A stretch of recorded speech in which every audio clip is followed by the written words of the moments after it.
Bonjour à tous et à toutes. Donc moi, je suis Marie-Ange.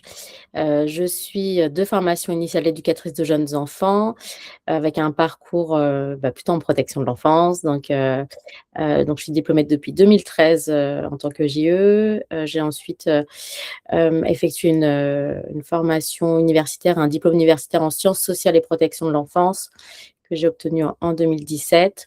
Donc moi, j'ai un parcours, voilà, en centre maternel, donc j'étais responsable d'un centre maternel, ensuite en foyer de l'enfance, en MEX, et donc depuis 2 ans, je suis titulaire d'un master 2 en sciences de l'éducation et de la formation, et depuis, donc, je suis accompagnatrice VAE, formatrice en centre de formation, pour travailleurs sociaux, donc auprès des éducateurs spécialisés en formation initiale, éducateurs de jeunes enfants, assistants de service social aussi, éducateurs techniques spécialisés. Je suis donc jury, pour les certifications en voie initiale, jury VAE, donc pour les diplômes ES, ME et JE, et j'effectue aussi de l'analyse des pratiques, auprès des professionnels en poste. Voilà. Super, merci beaucoup Marie-Ange. En attendant que, enfin, on va démarrer tout de suite, hein, bien sûr, mais moi j'aimerais bien savoir un petit peu, toutes et tous participants, euh, est-ce que vous connaissez déjà la VAE? Où est-ce que vous en êtes dans la VAE? Est-ce que vous pouvez nous dire dans le chat rapidement? Est-ce que vous êtes en parcours VAE actuellement? Est-ce que vous vous posez des questions sur la VAE? Est-ce que vous avez jamais entendu parler, mais en fait c'est votre hiérarchie qui vous a dit inscris-toi à cet atelier? Ça nous intéresse parce que ça va nous permettre de personnaliser un peu l'échange, parce qu'effectivement aujourd'hui, l'objectif c'est de discuter de la VAE, ES et ME dans le cadre de la protection de l'enfance.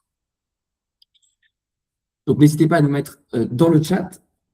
En particulier, nous, ce que je te propose, Marion, je vais peut-être commencer par là. Je vois qu'il n'y a pas encore trop de messages, donc j'imagine que potentiellement les gens ne sont pas forcément les plus au courant de la VAE. Est-ce qu'on peut commencer par une question assez rapide? C'est quoi la VAE et en particulier, c'est quoi la différence entre la VAE et la formation initiale? Alors, effectivement, quand on se lance dans la VAE, c'est qu'on a, déjà une expérience, significative, hem, concernant les missions et les compétences qui sont attendues par un référentiel.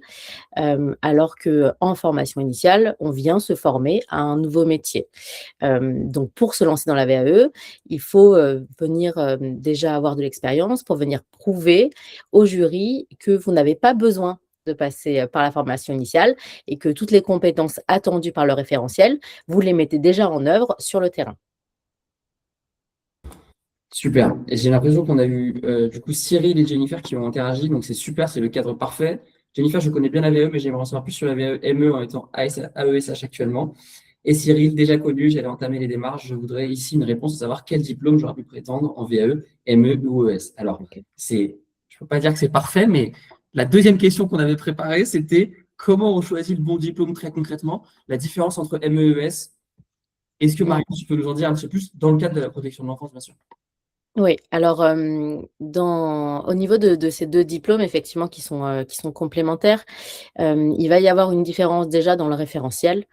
Hem, donc le diplôme d'état d'éducateur spécialisé, est, séparé, en 8 blocs de compétences, et le diplôme d'état de moniteur éducateur, lui, est en 3 blocs, plus, la communication qui est en transversalité tout au long, de ces blocs. La différence, c'est que, va être attendue pour les éducateurs spécialisés une place, de coordination, de situation, de référent de situation, une place spécifique, au niveau, des partenaires, heu, un lien, voilà, très précis dans la création de projets, la création de partenariats, et dans la co-construction du projet, personnalisé, de la personne, en tout cas là, du jeune en protection de l'enfance. Alors que le moniteur éducateur, on est plus sur une participation à la construction du projet, en lien avec l'éducateur spécialisé, ou l'éducateur de jeunes enfants si on est sur une pouponnière. Mais en tout cas, voilà, l'EME sera plutôt, hem, en lien toujours avec un autre professionnel, qui a un diplôme différent, mais voilà, qui sera beaucoup plus dans le quotidien, beaucoup plus attendu dans le quotidien, donc peut-être avec des horaires plus spécifiques dans le quotidien, alors que l'éducateur spécialisé, au niveau des écrits professionnels, ça, ce sera quelque chose qui lui sera forcément demandé. Voilà, tout ce qui va être rapport de situation pour l'ASE, pour le juge, qui n'est pas forcément, attendu du ME. Et même s'il y participe en pouvant donner justement ses observations, ce qu'il met en place dans les activités, dans le quotidien, avec les jeunes. Mais c'est vraiment le rôle de l'EduxP d'avoir cette place de coordinateur un petit peu de situation, avec les différents partenaires. Ok, donc si je résume, si j'ai bien compris, on a d'un côté le ME où on est sur une expertise terrain, où ce qu'on va vouloir évaluer, c'est OK, est-ce qu'on est bien au courant des protocoles, est-ce qu'on est bien au courant des structures avec lesquelles on travaille, est-ce qu'on a les bons réflexes, entre guillemets, techniques. Et ensuite, si on veut monter l'échelon d'au-dessus ES, donc ES, on est bien niveau 6, Oui, ME niveau 4, donc on a une différence de niveau de diplôme. L'UES, là, on va avoir ce même bloc, mais en plus de ça, on va avoir tout ce travail de coordination, de management et du coup, j'imagine de recul aussi théorique. J'imagine qu'en tant que c'est théoriste, ça. on va attendre plus. OK. Exactement. Au niveau de l'analyse et du sens, qui est mis, dans les pratiques, bien sûr, on attend du ME qui ait du sens dans ses pratiques, mais il va être attendu encore plus de l'éducateur spécialisé, de s'appuyer sur des bases théoriques, sur le cadre réglementaire, spécifique pour aller plus loin que la mise en œuvre du cadre. Ok, super, super intéressant. Et en particulier, là, j'ai une question qui est assez intéressante parce que je pense on n'en a pas forcément parlé et c'est un peu différent, mais on a Stéphanie qui dit, moi, en tant qu'assistante maternelle, on peut faire la VAE, ES ou ME. En tant qu'assistante maternelle, alors, c'est pas forcément la VAE qui serait enfin, c'est pas forcément les VAE vers lesquels, on se dirigerait en 1er lieu. Ce qui va être vraiment attendu là, c'est aussi un travail, en équipe, pluridisciplinaire et un lien, spécifique avec voilà des partenaires, du travail social, avec une compréhension de tous les publics possibles. En tant qu'assistante maternelle, c'est vrai que vous êtes, vraiment spécialisée sur les jeunes enfants, qui ne sont pas forcément un alors, ce qu'on entend dans l'éducation spécialisée, en fait, c'est qu'on accompagne un public, dit spécialisé. C'est pas l'éducateur qui est spécialisé. Mais l'éducation spécialisée, c'est ça, on est auprès d'un public dit spécialisé. Les jeunes enfants, on ne serait pas sur un volet spécialisé ou social comme on pourrait l'entendre pour les métiers d'éducateurs spécialisés et moniteurs éducateurs. Et ça, si c'est un sujet qui vous intéresse sur l'éducation spécialisée, on a fait un atelier dessus que vous pouvez retrouver sur YouTube. C'est pour ça que ça a fait sourire. Je me suis dit, ah, on revient dessus, l'éducation spécialisée. C'est une bonne manière de réunir parce qu'on parle de protection de l'enfance aujourd'hui. On a tout un pan de l'éducation spécialisée qui est plus au niveau du handicap, de l'accompagnement au handicap, etc. Super. Donc, si je comprends bien, en tant qu'assistante maternelle, effectivement, on va avoir plus, pas tant un problème de compétence, un problème de public et un problème Oui, d'interlocuteur qui va c'est changer. ça. Ok, super. Ensuite, on a une petite question de Zwingli qui est du coup, j'étais médiateur culturel au départ et j'ai décidé avec ma hiérarchie de me positionner sur un poste d'éducateur spécialisé et d'entamer une VE. Très bien. Dans un service d'AEMOR. OK, Je pense que super. c'est parfait, ça. C'est exactement Ouais, ce qu'il faut, c'est le bon départ. mmh, Et du coup, on a Cyril qui réagit sur son précédent message et sur notre réponse. Très concrètement, étant assistant familial depuis 4-5 ans, je préférerais passer le diplôme de S afin de postuler en tant que référent éducateur à l'ASE. Mais je ne sais pas si mes compétences actuelles seraient suffisantes. Ça, c'est le très gros sujet. Toi, mmh, Marie-Ange, c'est quoi tes clés de lecture, effectivement? Parce que, et c'est comme on en a parlé dans l'atelier il y a 2 semaines, hein, c'est souvent sur le terrain, les ME et les ES vont avoir des missions qui vont se mixer. Où en mmh, fait, on va se dire, bah, en fait, moi, je suis ME, je peux faire. D'ailleurs, c'est pour ça que la VAE dans le secteur de la protection de l'enfance est autant présente. Le plus grosse part de la VAE en France, c'est la VAE ES et ME, enfin plutôt même la VAE ES. Euh, c'est quoi, toi, tes conseils, justement, parce qu'il me semble que toi, tu es jury ME et ES. oui. C'est quoi tes conseils quand, voilà, par exemple, on est dans le cas de Cyril ou dans le cas de Jennifer, c'est quoi les clés de lecture qu'on doit se baser sur le choix du diplôme? Effectivement, ES, on va, j'imagine, avoir plus de responsabilités, plus de salaire, mais en même temps, on prend plus de risques. La VAE est peut-être plus longue. Est-ce que tu peux nous en parler?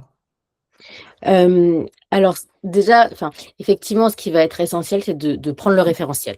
enfin les 2 référentiels et de pouvoir, balayer les compétences qui sont attendues pour voir vraiment, si ce que vous mettez en œuvre au quotidien, correspond plutôt à l'un ou plutôt à l'autre. Hem Effectivement, le livret, donc depuis le nouveau décret, autour du diplôme d'état de moniteur éducateur, les 2 livrets, sont assez similaires maintenant, mais c'est vrai que pour, la VAE d'éducateur spécialisé, il va être attendu un livret beaucoup plus dense, avec beaucoup plus d'apports théoriques ou en tout cas, vraiment des éléments qui viendraient vraiment, mettre en lien la théorie, la pratique, ce qu'on attendrait moins d'un moniteur éducateur. Hem, donc vraiment la base, ça va être le référentiel. Est-ce que concrètement, je suis, au cœur de l'accompagnement et c'est moi qui ai cette place centrale à côté, du jeune, là, en protection de l'enfance et qui ai cette place de coordination. Si je suis plutôt en train de graviter autour de cette personne, là, je serai plus du côté moniteur éducateur. Ce qu'on attend spécifiquement du référentiel, ce serait ça, c'est que moniteur éducateur va être, un petit peu, le professionnel qui va permettre, la mise en œuvre d'actions qui seront, elles, pensées par l'éducateur spécialisé. Donc ça va dépendre, voilà, de ce que vous faites au quotidien, de vos missions au quotidien, de vos liens spécifiques, ayant cette place de coordination, de situation. Ok, super. Donc, tu as beaucoup parlé du référentiel. Peut-être que c'est bien de pouvoir rappeler ce que c'est. On se rappelle que les diplômes en France sont constitués donc d'un référentiel de compétences. Ce sont très concrètement des listes de compétences.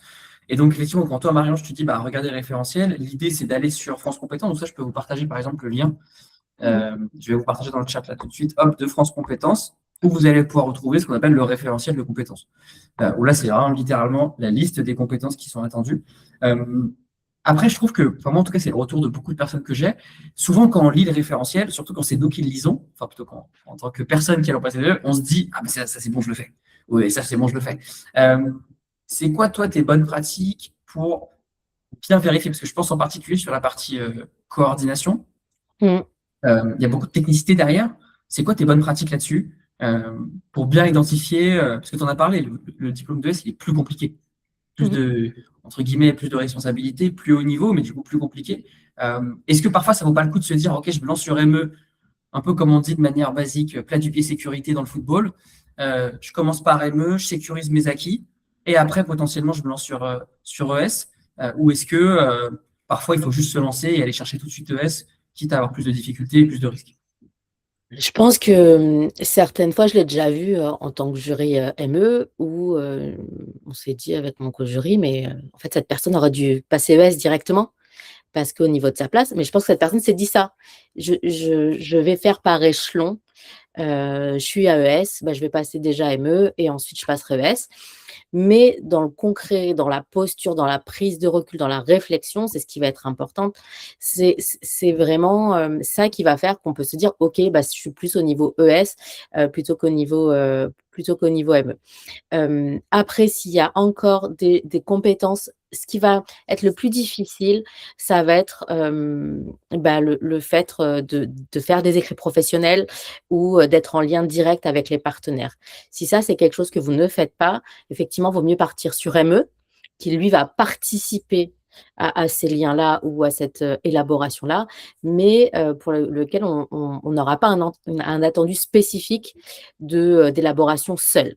Donc si ça, c'est des points que vous ne faites pas, vaut mieux aller sur ME plutôt que sur ES. Parce que dans la relation, effectivement, on peut se dire: «Bah oui, je le fais ça, je suis en relation, j'arrive à construire une relation éducative avec la personne, une relation de confiance, donc je pourrais tenter, EduxP». Mais si, les 4 derniers blocs autour de la communication, professionnelle, autour du fait de pouvoir représenter votre service, dans des réunions avec des partenaires, de pouvoir, faire des écrits professionnels spécifiques, ça n'est pas présent, voilà, vaut mieux, aller du côté, du moniteur éducateur. Ok, super.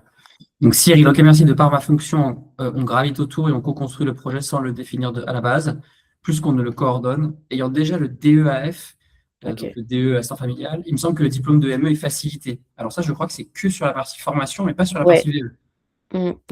Ouais, alors le référentiel a changé, j'ai pas en tête exactement, toutes les dispenses avec les différents diplômes. Ça, vous pouvez le retrouver au niveau du tableau de dispenses. Mais effectivement, il va y avoir surtout des allègements en formation initiale et pas forcément en VAE. Super, ouais, je vous Mais partage mon écran. effectivement, moi, j'ai déjà eu en tant que jury, une assistante, familiale qui faisait la VAE d'EduxP et il y avait certains points effectivement qui étaient manquants, puisque effectivement ça va être plutôt la place du référent ASE, hein, d'avoir cette place de coordination, que donc peut-être ME serait plus «facile» entre guillemets, de pouvoir répondre, à un maximum de compétences. Top. Et là, je vous partage l'écran, mais je suis sur le site directement de Légifrance, qui contient la définition du diplôme des moniteurs éducateurs ainsi que les allègements. Et donc, il faut faire attention, et c'est pour ça que je prends un peu Mmh. la parole là-dessus. Vous avez d'un côté les allègements et de l'autre côté les dispenses. Les allègements, c'est que vous n'avez pas forcément besoin de passer entièrement le bloc. Euh, et les dispenses, c'est que vous êtes dispensé vraiment du bloc. Voilà. Donc, n'hésitez pas à aller regarder sur le site directement ou sur Google. Néanmoins, même si vous n'avez pas forcément de dispense officielle, si j'ose dire, vous avez quand même une culture, vous avez bien sûr des expériences et des compétences que vous avez appris à l'école qui, du coup, vous permettent de simplifier quand même le parcours. Ce que je te propose, Maria, c'est qu'on continue d'avancer. Euh, Est-ce que tu peux nous parler rapidement, du coup, là, du choix des situations Ouais. entre ME et ESTPA, ça peut être plus concret. Ouais, donc dans le livret 2, pour les 2 diplômes, il va y avoir une grande partie, la première partie autour de la présentation, de la structure dans laquelle vous êtes, du contexte d'intervention et ensuite, ce qui va être très important, c'est, la deuxième partie sur le choix des situations. Donc dans le livret 2 d'éducateur spécialisé, vous avez 3 situations, à écrire, 3 situations, où vous allez devoir démontrer que vous faites les activités attendu, par les 4 fonctions du diplôme. Donc en VAE, on rentre par les fonctions et non pas par les domaines de compétences qui sont plus spécifiques autour de la formation initiale, mais on rentre par les fonctions, c'est-à-dire par votre pratique, par les activités que vous mettez en œuvre pour pouvoir démontrer que les compétences attendues dans les 8 blocs de compétences, vous les avez bien. Donc pour les éducateurs spécialisés, effectivement, 3 situations avec 4 fonctions et 8 blocs de compétences. Ce qu'il faut se dire, dans le choix des situations, et pareil pour les moniteurs éducateurs, donc là, c'est 4 situations, mais 3 blocs de compétences et la communication qui est en transversalité.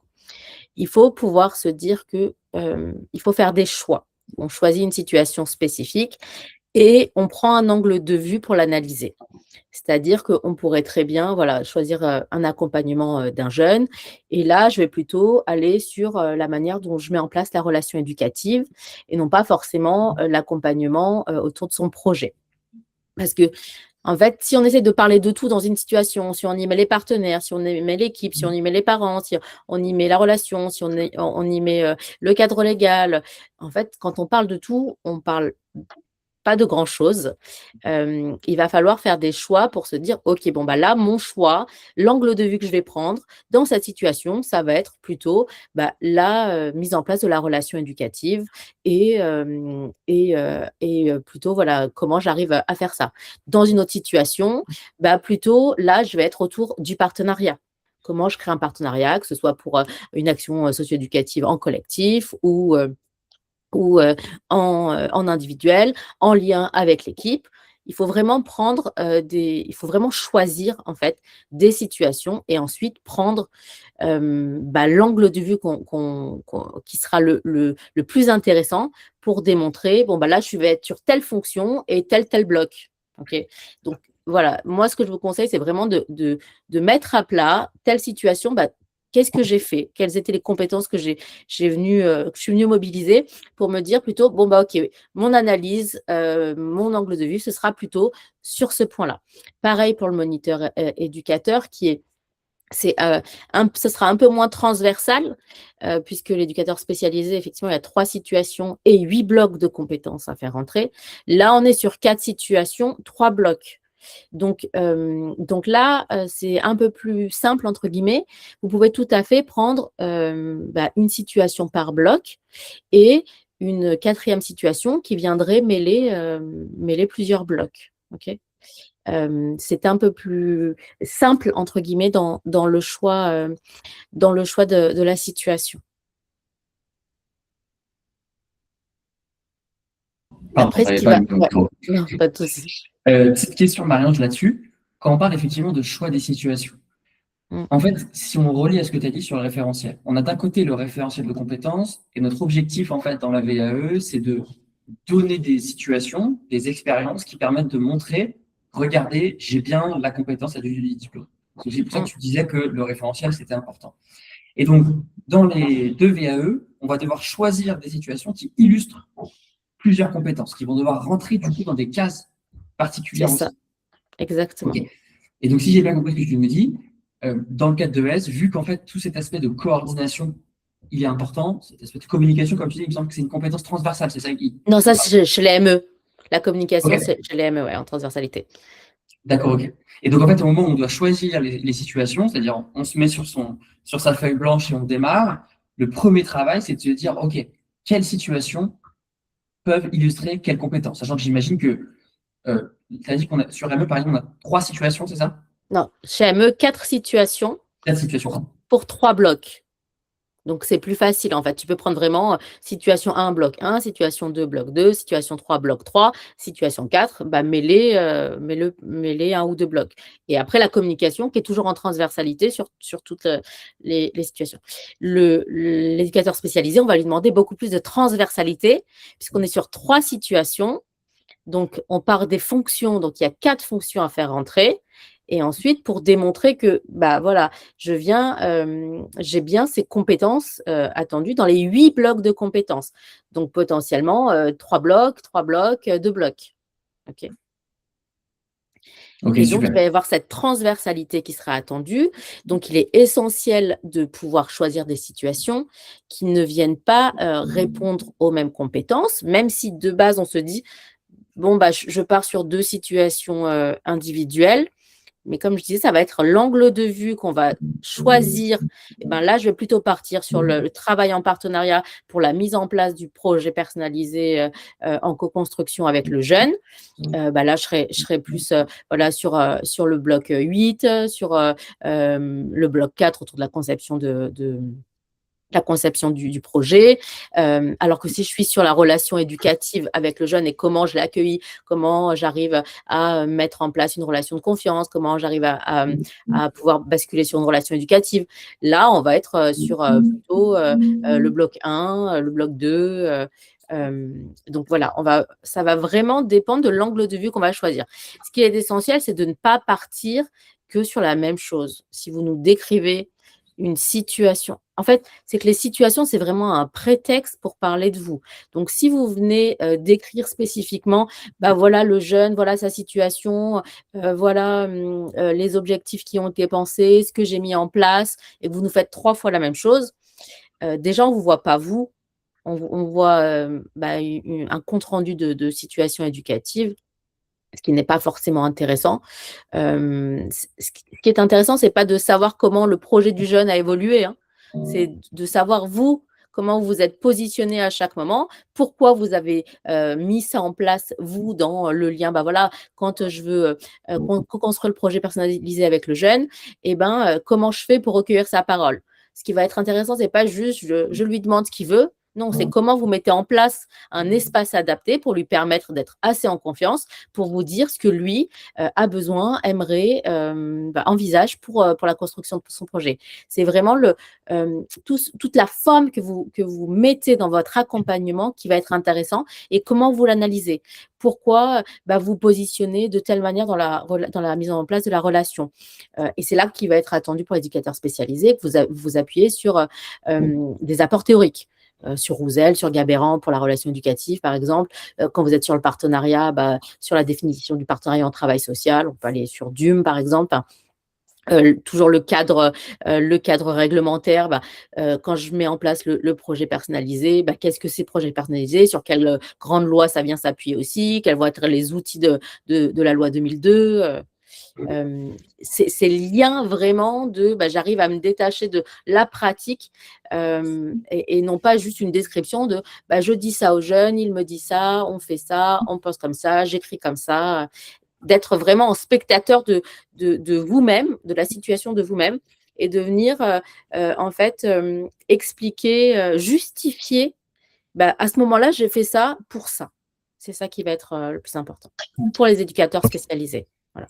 Pour les moniteurs éducateurs, on aura cette prise de recul qui sera moins importante, ou en tout cas le jury ne va pas attendre une aussi grande prise de recul et d'analyse. Ça va être plutôt de mettre le sens derrière ces pratiques. Effectivement, la compréhension du cadre va être importante, mais cette prise de recul sera moins attendue. Ok, super. Question du coup là-dessus que j'ai trouvé intéressante, c'est pour ça que je me permets de la caler, même si on aurait pu en parler à la fin de Jennifer. Il y a de plus en plus de structures qui prennent des ME sans diplôme. Quel serait l'avantage dans ce cas de faire une VAE? Alors, au niveau déjà de la reconnaissance et au niveau du salaire, puisque vous serez sur une grille différente.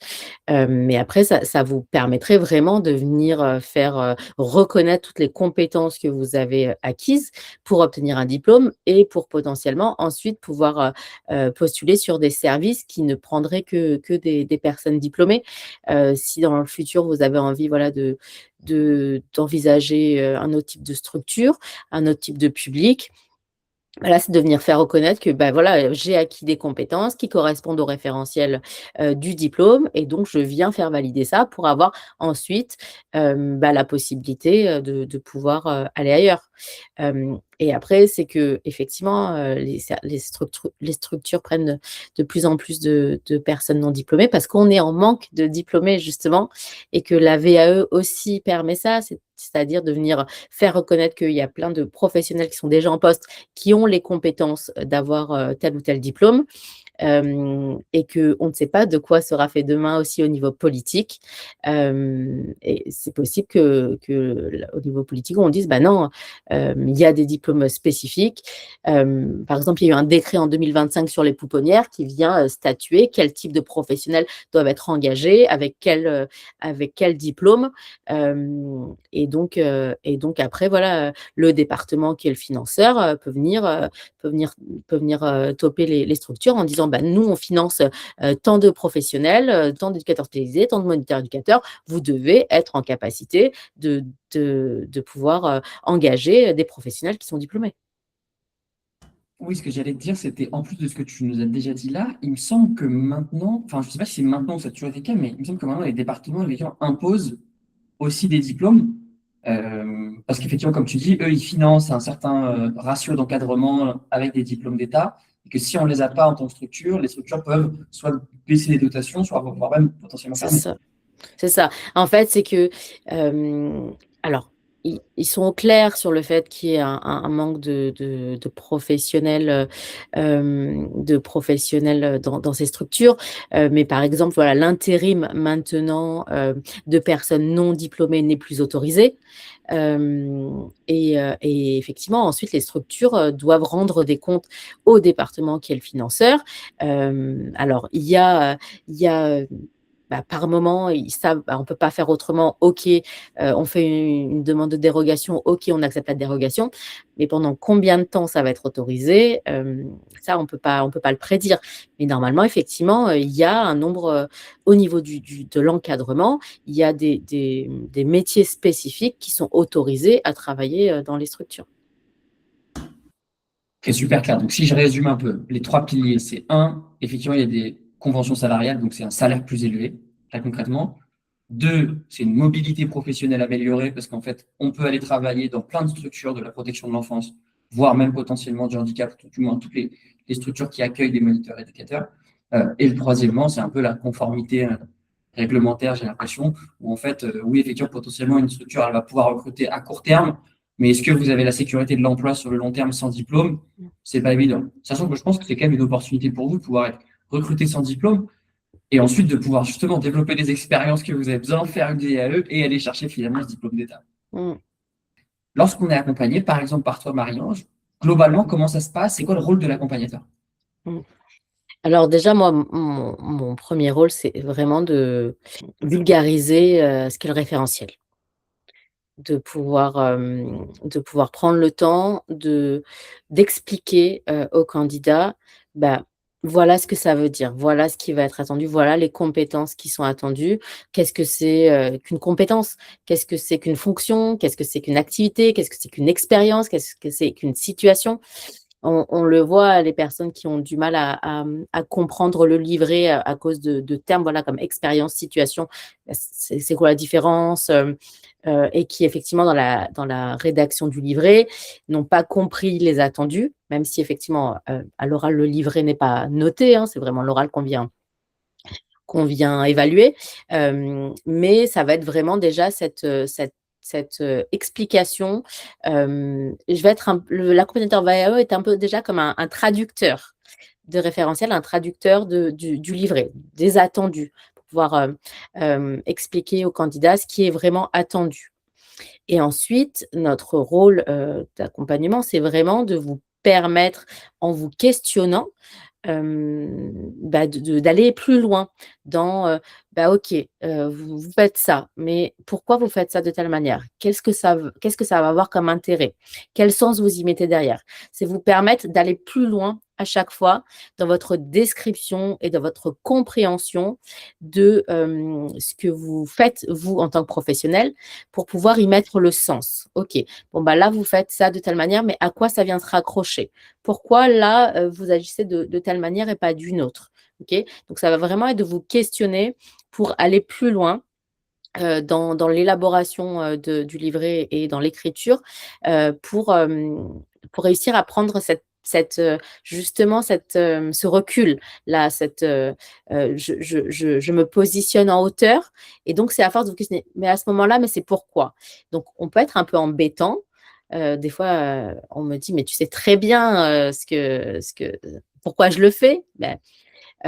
Tu connais le milieu, donc oui, moi je le sais, mais ce qui va être essentiel, c'est que le jury, doit pouvoir voir que vous en avez conscience et que vous savez pourquoi vous le faites et pas juste, parce que c'est comme ça et je dois faire comme ça et c'est par habitude et j'ai vu, mes collègues le faire ou c'est parce qu'on m'a dit de faire comme ça. C'est vraiment que vous puissiez, prendre le recul suffisant pour, démontrer que le sens, vous l'avez derrière votre pratique et que cette posture attendue va bien être présente. Donc nous, notre rôle, c'est vraiment ça, c'est de faire un peu, on avait une collègue là qui disait: «Je fais la débile, je lui demande: "Mais à quoi ça sert?"» Enfin, et beh, c'est un peu ça. C'est en vous questionnant, pour vous permettre d'expliquer les choses comme si vous deviez l'expliquer à quelqu'un qui n'y connaît rien, qui ne connaît pas du tout la protection de l'enfance, qui ne connaît pas du tout le secteur, qui ne connaît pas du tout les lois. Et venir appuyer, voilà, en fait, justifier à chaque fois: «Je fais ça de telle manière, voilà, dans tel intérêt. Moi, quand je me positionne de telle manière, c'est parce que je me base sur ci, je me base sur ça» et c'est là, tout notre travail, c'est de vous accompagner à aller plus loin dans la compréhension de ce que vous faites. Génial. Et du coup, cet accompagnement, très concrètement, j'imagine que tout au long d'un parcours, enfin, j'imagine, non, je le dis, désolé, Tu le sais? je le sais, mais l'accompagnement, il va prendre plusieurs formes en fonction du moment où on se trouve dans son livret. C'est-à-dire qu'au début, il y a aussi un sujet de motivation. C'est-à-dire que c'est le début, comme tu dis, il y a tout un tas d'explications et de termes techniques, entre guillemets, mettre la personne sur des rails. Quand vous allez commencer à être vraiment en autonomie, en fait, vous allez commencer à bien maîtriser le référentiel, bien maîtriser vos expériences, vous allez commencer à avancer tout seul. Mais après, il va y avoir surtout un travail de cadrage. Et enfin, on a la préparation de l'oral, bien sûr, avec les oraux blancs, etc., chose que tu fais aussi. Mmh. Ça fait aussi partie de l'accompagnement VAE. Et donc, du coup, pour terminer, est-ce que tu peux nous parler justement de cet oral VAE? Comment ça se déroule? On a déjà fait un atelier là-dessus ensemble, mais rapidement, et puis on mettra le lien Mmh. pour aller voir la vidéo en entière pour les autres. Donc l'oral VAE pour les moniteurs éducateurs et pour les éducateurs spécialisés, ça va être à peu près la même chose, sauf que la durée ne sera pas la même. Pour les moniteurs éducateurs, on est sur entre 30 et 40 minutes. Et pour l'éducateur spécialisé, 10 minutes de plus. Donc 45-50 minutes.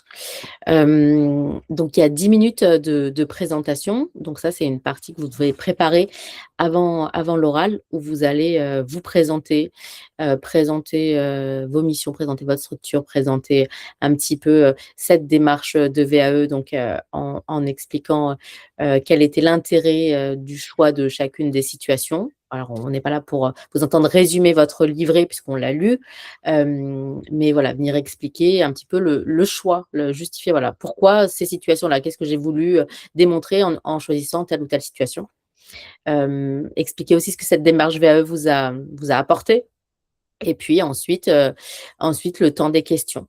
Donc il sera un peu plus long pour les éducateurs spécialisés que pour les moniteurs éducateurs, où on vient, voilà, vous questionner par rapport à votre livret, à votre pratique, mais aussi par rapport à vos réponses, par rapport à votre présentation. Venir vérifier que les compétences qui sont attendues sont bien présentes. Ok, super. Et est-ce que, ça c'est un truc qui revient beaucoup, mais est-ce qu'on peut être questionné sur autre chose que son livret? C'est-à-dire des choses Oui. qui n'ont potentiellement pas été évoquées dans le livret. Ouais. Ouais. Oui, on peut, alors on va pas faire de mise en situation type, bon, bah, demain, imaginez-vous, vous êtes dans telle structure, il y a telle situation, qu'est-ce que vous feriez? Ça, on le fait pas, mais on peut venir questionner, sur d'autres expériences qui n'auront pas été, présentées dans le livret, ou si depuis le dépôt du livret, la personne a changé de poste, a changé de structure. On va venir la questionner plutôt sur la structure où elle est actuellement, parce que ce qui est aussi demandé, c'est qu'on soit, sur l'expérience, la plus récente. Donc venir questionner sur ça, et puis aussi sur, selon ce que la personne nous dit à l'oral. Si, dans son livret, la personne n'a pas du tout parlé de secret professionnel, mais que là, à l'oral, elle vient amener cette notion, on va la questionner sur: «Ah, qu'est-ce que c'est le secret professionnel? Comment vous vous positionnez?» Enfin voilà, venir plutôt rebondir par rapport aussi à ce qu'elle vient nous dire, ou à d'autres expériences. Si on voit que, là, par rapport à ce que la personne explique, voilà, le partenariat, il n'y a pas forcément eu de lien. Est-ce que vous pouvez nous donner un exemple peut-être sur une autre expérience, de la place que vous avez eue auprès des partenaires? Ou on vient chercher, voilà, toutes les compétences sur toute l'expérience que la personne a pu avoir. Merci en tout cas à toutes et à tous d'avoir participé. Merci encore Marie-Ange. Et puis on se dit à bientôt du coup. Merci beaucoup.